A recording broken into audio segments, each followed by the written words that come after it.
नमस्कार किसान भाइयों, आज के वीडियो के माध्यम से हम बात करने वाले हैं बीन्स की खेती की A to Z जानकारी के बारे में। तो किसान भाइयों, बीन्स की खेती एक ऐसी खेती है, अगर इसको सही समय पे लगाया जाए और सही तरीके से ग्रो किया जाए, सही वैरायटी का अगर चुनाव किया जाए तो आने वाले समय के अंदर मंडी बहुत ज़बरदस्त मिलता ही मिलता है। साथ में उसकी पैदावार होती है वो भी काफ़ी अच्छी हमें यहाँ पर देखने को मिल जाती है। साथ ही बीन्स की खेती की एक ख़ास बात ये होती है कि इसका जो रेट होता है वो काफ़ी ज़्यादा हाई रहता है, क्योंकि इसकी डिमांड जो होती है वो चाइनीज़ मार्केट में, फास्ट फूड में और जो हमारे 5 स्टार और 3 स्टार होटल होते हैं उनके अंदर काफ़ी ज़्यादा रहती है। इसीलिए बीन्स का जो रेट होता है वो काफ़ी हाई रहता है।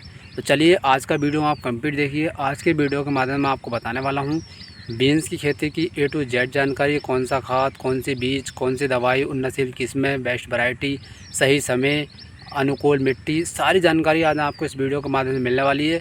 तो वीडियो को बिल्कुल भी स्किप मत करना और चैनल पर अगर नए जुड़े हैं तो चैनल को सब्सक्राइब भी यहाँ पर कर देना, ताकि इस तरीके की और वीडियो भी आपके पास पहुँच सकें।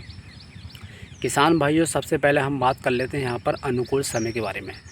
तो किसान भाइयों, 20 अगस्त के बाद आप अगेती बीन्स की खेती यहाँ पर कर सकते हैं, क्योंकि 20 अगस्त के बाद मौसम जो है हल्का हल्का ठंडा होने लगता है, रूम टेम्परेचर पे चला जाता है और रात में नाइट में सर्दी होने लगती है हल्की हल्की। तो इस समय बीन्स की उन्नत खेती करने के लिए अगेता समय बहुत ही बढ़िया होता है, क्योंकि आपने देखा होगा किसी फसल की खेती में अगेते में जो है हमें अच्छा मुनाफा मिलता है, रेट भी अच्छा मिलता है। और अगर हम अगेती खेती करते हैं थोड़ा रिस्क हमें लेना पड़ सकता है, लेकिन हमें अच्छी रेट और अच्छा पैदावार हमें यहाँ पर मिल सकता है। तो अनुकूल समय के बारे में मैंने आपको बताया, आप 20 अगस्त के बाद में इसकी खेती यहाँ पर कर सकते हैं। और खेत की तैयारी किसान भाई बात करें तो आपको इसके लिए अपनी खेती के अंदर हल्की सी ऊंची ज़मीन का चयन करना है, जहाँ पर बारिश अगर हो भी रही है तो बारिश का पानी वहाँ पर नहीं भरना चाहिए, जल भराव नहीं होना चाहिए। साथ में आपकी ज़मीन होनी चाहिए प्रॉपर उपजाऊ, यानी उर्वरक होनी चाहिए। अगर आपकी ज़मीन उपजाऊ नहीं है तो उसके अंदर आप क्या करें, सड़ी गली गोबरी खाद मिलाकर बढ़िया तरीके से उसकी गहरी जुताई करा लें और उसको बढ़िया तरीके से मिलाकर छोड़ दें। उसके बाद में आपको जरूरत पड़ेगी हाँ भैया बेस्ट वैरायटी के बारे में, उन्नतशील किस्मों के बारे में।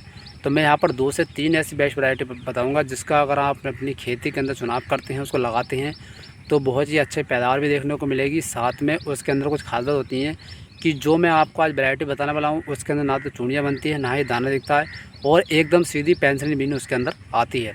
तो सबसे नंबर 1 और सबसे टॉप इंडिया के अंदर जो बीन चल रही है वो है आपकी सिजेंटा कंपनी की सीरन गति बीन, सबसे नंबर 1 है, उसको आप लगा सकते हैं। उसके बाद में दूसरी वैरायटी की बात करूँ तो आप ईस्ट बेस्ट कंपनी की वैष्णवी 264 भी ला सकते हैं, वो भी काफ़ी अच्छी बीन यहाँ पर है। अब बात कर लेते हैं भैया पर एकड़ सीड्स हमें कितना लेना पड़ेगा यहाँ पर। तो किसान भाई देखिए, 1 एकड़ के अंदर आप 12 से 14 केजी सीड्स यहाँ पर ले सकते हैं। 1 एकड़ के अंदर कितना ले सकते हैं आप? 1 एकड़ के अंदर 12 से 14 केजी यहाँ पर बीज आप ले सकते हैं। उसके बाद में करते हैं बात बुआई का तरीका। तो सबसे पहले आपको ज़मीन तैयार करानी है। ज़मीन तैयार कराने के बाद आपको खेती के अंदर 8 से 10 केजी के हिसाब से DAP, और साथ में आपको 1 एकड़ के अंदर 1 लीटर 555% वाली आपको क्लोरा का यहाँ पर यूज़ करना है। क्लोरा का यूज़ इसलिए करना है कि बीन्स का जो दाना होता है, बीज होता है, सीड्स होता है, वो खाने में स्वादिष्ट होता है। अगर आप क्लोरा नहीं डालते हैं, इसको सीधा सीधे ऐसी बिजाई कर देते हैं, तो होता क्या है, आपकी खेती के अंदर जो हानिकारक कीट होते हैं, जो गोबर की खाद हमने डाली है उसके अंदर कीट लगते हैं, वो क्या करते हैं, हमारे सीड्स को यहाँ पर खा लेते हैं और हमें आगे चलकर बहुत नुकसान हो जाता है। और कभी कभी तो ये लगता है कि हमारा बीन्स का बीज यहाँ पर जमा ही नहीं। तो ये गलती ना करें, आप DAP के साथ में क्लोरा का यूज़ कर दें। अगर आप DAP के साथ में क्लोरा का यूज़ नहीं कर पा रहे हैं, नहीं करा है, तो फिर आपको क्या करना है, जब आप खेत के अंदर बिजाई करने के लिए जाएँ तो वहाँ पर आपको क्या करना है, आपको यहाँ पर बीज लेना है, बीज का जो सीड आता है वो लेना है, और साथ में आपको सरसों का तेल उसमें हल्का सा मिला लेना है, ताकि जो सरसों का तेल है वो बीज के ऊपर आसानी से मिल जाए। और साथ में आपको क्या करना है, जिंक फास्फाइड जो आती है चूहा मार दवा, उसको आपको बीज के अंदर मिला लेना है। फिर आपको यहाँ पर बिजाई करनी है। अगर ये दवा हम मिला लेते हैं, जो हानिकारक कीट, छोटे छोटे सराई और जो हानिकारक कीट होते हैं वो हमारे बीन के सीड को नहीं खाते, और हमारा जो अंकुर होता है वो स्वस्थ जनरेशन और बढ़िया अंकुर हमें यहाँ पर देखने को मिल जाता है। तो ये गलतियाँ आपको नहीं करनी है। उसके बाद में आपको आप अगले विषय पर बात करते हैं कि भैया बिजाई कितनी गहराई में करनी है। तो देखिए, अगर अच्छा जर्मिनेशन, बढ़िया अंकुरण और स्वस्थ जर्मिनेशन अगर आप लेना चाहते हैं किसी फसल से, तो आपको यहाँ पर बिजाई करनी पड़ेगी। वो 3 से 4 सेंटीमीटर की गहराई पर आपकी बुआई करनी पड़ेगी। इससे ज़्यादा गहराई में आप बुआई ना करें। इससे ज़्यादा अगर गहराई में आप बुआई करते हैं तो बीज के जमने के चांस कम हो जाते हैं, या फिर बीज अंदर ही अंदर ख़राब भी हो जाता है। तो आपको बिजाई करनी है वो 3 से 4 सेंटीमीटर की गहराई पर ही आपको यहाँ पर बुआई करनी है। उसके बाद में देखिए बुआई का तरीका मैं आपको बता दूँ। बुआई तो चाहें तो आप हाथ से कर सकते हैं, सीधे हाथ से आप बुआई कर सकते हैं, चाहें तो आप ड्रिल मशीन से भी इसकी बुआई यहाँ पर कर सकते हैं। दोनों में से किसी विधि से आप कर सकते हैं। बेसिकली तो हाथ से ही बढ़िया रहेगा, तो आप चाहें तो हाथ से ही यहाँ पर बुआई करें। और उसके बाद में बात कर लेते हैं भैया कि आप इस पर शेड्यूल के बारे में बात कर लेते हैं। तो जैसे ही आपकी बीन्स की खेती यहाँ पर 15 से 20 दिन की हो जाए, यानी आपकी बीन्स की खेती 15 से 20 दिन की हो जाए, तो वहाँ पर आपको फर्स्ट स्प्रे यहाँ पर दे देना है। और उसके लिए सबसे पहले आपको क्या देना है, आपको यहाँ पर साप का इस्तेमाल करना है। यूपीएल की साप आती है 15 लीटर पानी के हिसाब से मैं आपको डोज बता रहा हूँ। तो आपको 40 ग्राम साप जो है 15 लीटर पानी के अंदर घोल कर स्प्रे करना है। साथ में सिलेंडर कंपनी का जो एक्टर आता है 10 ग्राम, उसका घोल कर आपको स्प्रे करना है। वैसे बीन्स की खेती के अंदर कोई ज़्यादा समस्या नहीं आती है, फिर भी इसके अंदर एफिड, जैसिड, झुलसा और ब्लाइट की समस्या आती है। तो उसके लिए मैं आपको प्रॉपर दवा बता रहा हूँ। अगर इनका आप स्प्रे करते हैं तो आपकी खेती में यहाँ पर कोई भी समस्या नहीं आने वाली है। तो पहला स्प्रे आपको क्या देना, आपको यहाँ पर साप का इस्तेमाल करना है 40 ग्राम प्रति 15 लीटर पानी के हिसाब से। साथ में 10 ग्राम आपको सिलेंडर का एक्टर लेना है, उसका स्प्रे आपको यहाँ पर कर देना है।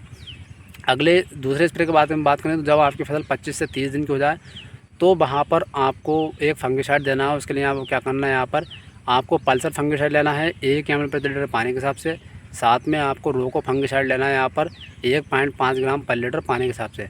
जिन किसान भाइयों के बीज में पीलापन की समस्या आती है, ब्लाइट की समस्या आती है, तो उसके लिए बहुत ही बढ़िया दवा है। इसका इस्तेमाल करते हैं तो ग्रोथ भी अच्छी रहती है और पीलेपन की समस्या बीन के अंदर नहीं आती है।